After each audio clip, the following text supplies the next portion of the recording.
Royal Caribbean looks like the ultimate floating resort, but the real experience depends on ship class, on reservations, and on how quickly small upgrades turn into a big final bill.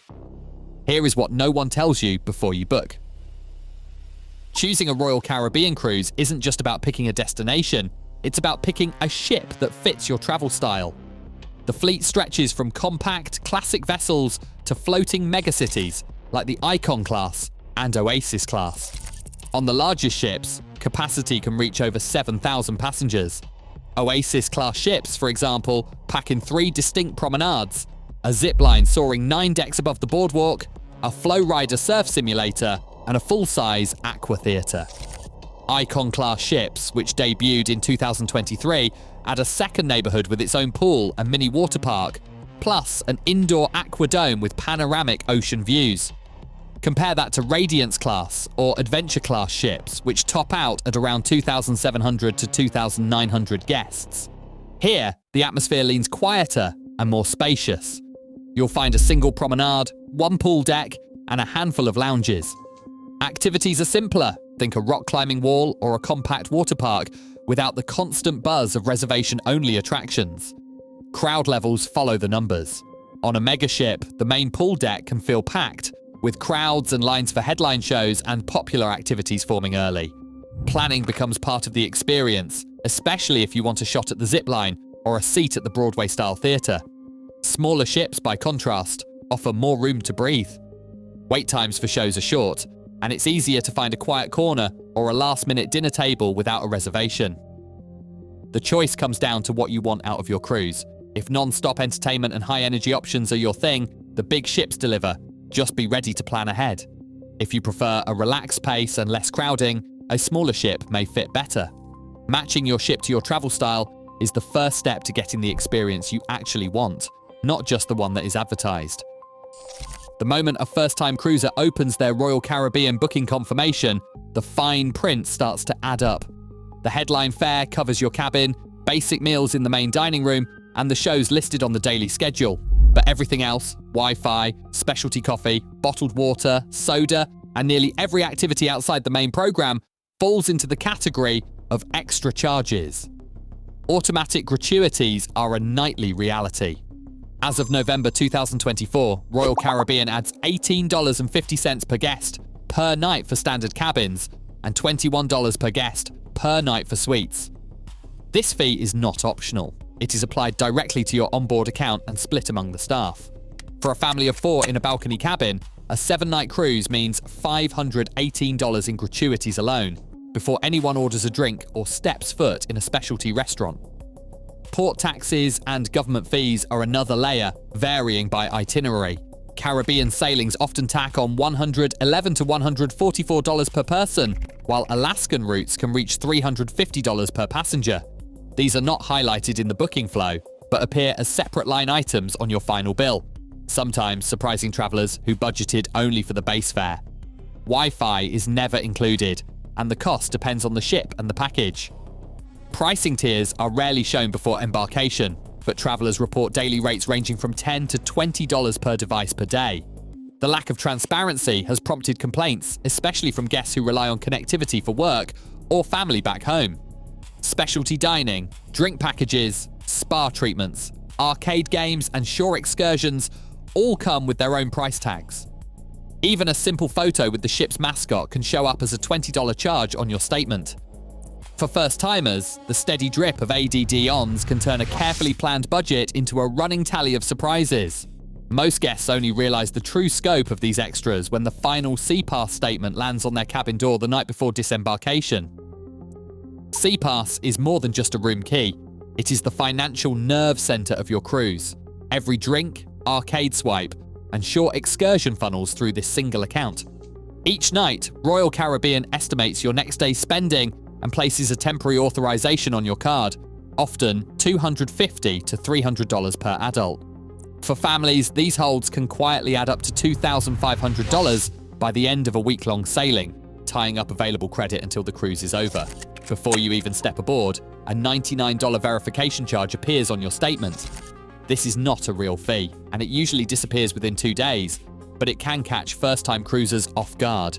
If you prefer to avoid these pre-authorizations, a cash deposit at the guest services desk lets you bypass the system entirely. For lighter spenders, it is possible to request a lower daily estimate, capping the hold to fit your budget. The SeaPass makes spending feel seamless, almost invisible, until the final statement lands. Checking your balance daily is the only way to keep the bill from creeping up unnoticed. Crunching the numbers on Royal Caribbean's drink and dining packages can be the difference between a manageable bill and sticker shock. Each package comes with a built-in 18% gratuity, so the price you see is never the full story. The deluxe beverage package only makes sense if you plan to have around 12 to 13 drinks a day. Cocktails, wine, specialty coffees, or sodas all count. For the standard package, the break-even point drops to about 8 or 9 drinks daily.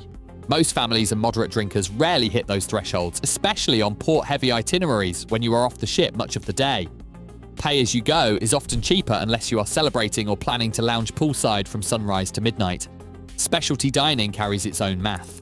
Missing a reservation at a specialty restaurant now triggers a $50 per person, no-show penalty, a charge that surprises many first-timers. Before booking multiple dinners, consider your actual appetite and schedule.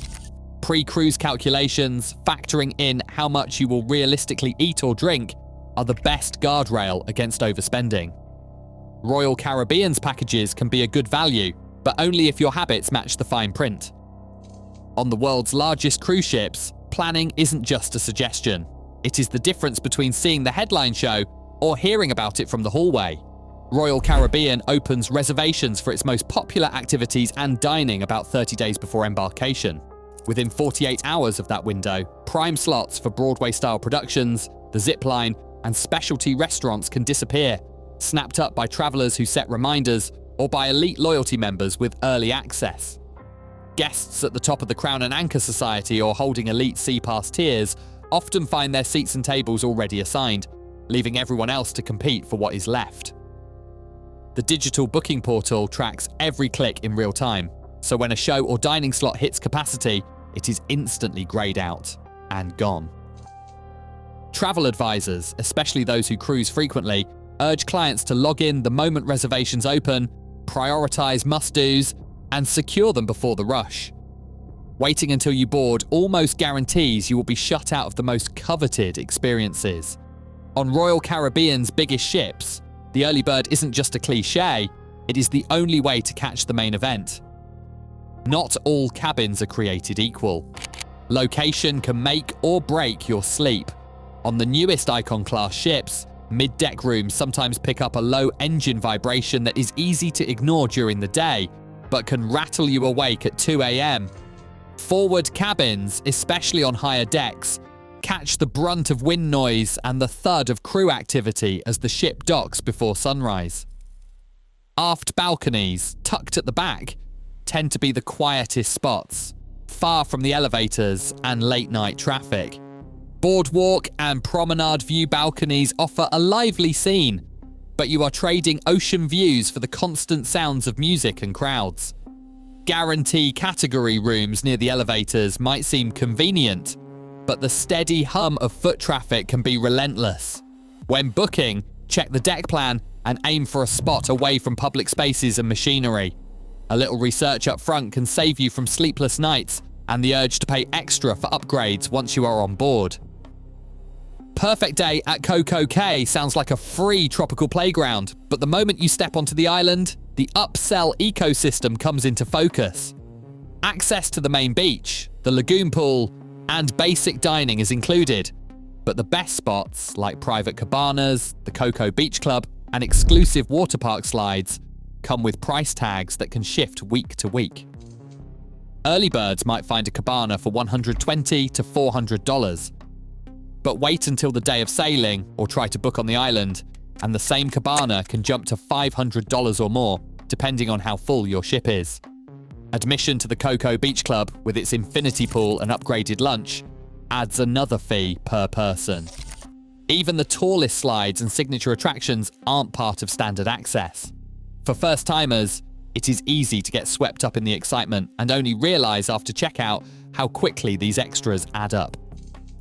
Booking island upgrades as soon as reservations open is the only reliable way to avoid sticker shock. Port days come with a hidden risk that catches many first-time cruisers off guard. When a Royal Caribbean ship anchors offshore, passengers must use small tender boats to reach land. During peak hours, tender lines can stretch for 2 or even 3 hours, cutting deep into the time you thought you had to explore. In places like Cozumel, local traffic jams and crowded docks have left as many as 15% of passengers scrambling to make it back before the gangway closes. Weather can make things worse, with sudden storms delaying returns or cancelling rides back to the ship altogether. Royal Caribbean's own shore excursions guarantee the ship will wait, but independent tours offer no such promise. The hard rule is this: allow at least a 6-hour window for any port activity and schedule your return with a generous buffer. Missing the last tender means finding your own way to the next port, often at your own expense. Hidden fees, reservation stress, and engineered upgrades shape every voyage, yet most travelers still book on impulse. Today, the real cost of a Royal Caribbean cruise is clarity. The fine print decides your experience. Like and subscribe for more cruise truth, and drop your ship or dream itinerary in the comments below.